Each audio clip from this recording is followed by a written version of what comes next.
Hello, Kitto here. You may have noticed that the background is different than last time. This is because I am remastering the Kitto show. I am eventually going to make new sprites too, but not now since I'm sick. Basically, there's two kinds of Kitto shows I'm going to make. One where I do commentary and use my magical girl Sona, and another where I use my girl Sona and give updates about me. Anyways, the topic of today's video is gender stereotypes kinda. I'm starting to notice a trend where someone chooses to wear clothing of the opposite gender or be like the opposite gender, and they end up getting called an egg. If you don't know what being an egg means, it basically means being trans without knowing. I think calling someone an egg for liking clothes of the opposite gender is not only bad for cis people, but also disrespectful for trans people. Let me explain. Not only does it imply that liking stuff of the opposite gender makes you trans, but also implies that if you still wore the clothes of your birth gender, you aren't trans.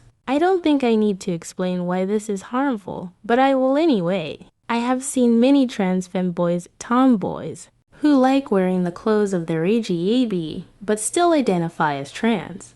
This is because you can still like the clothes of your lgbtqia, but still be uncomfortable with it, because clothes and gender are different. Just like how you can like the clothes of the opposite gender without having dysphoria. Implying that liking the clothes of your opposite gender makes you trans also promotes gender stereotypes. I've also noticed that it's mostly femboys that get called an egg, probably because tomboys are normalized in society, which is kinda weird. I've mentioned this before, but I am someone who is mostly tomboyish. I say mostly because although I would rather die than wear a dress roll, I am not repulsed by femme clothes, still like some femme things, don't like a lot of stereotypic mask things, and my gender expression changes sometimes, not really Earl, but in my mind, I can't really explain. And although I don't like wearing femme clothes, does that make me trans?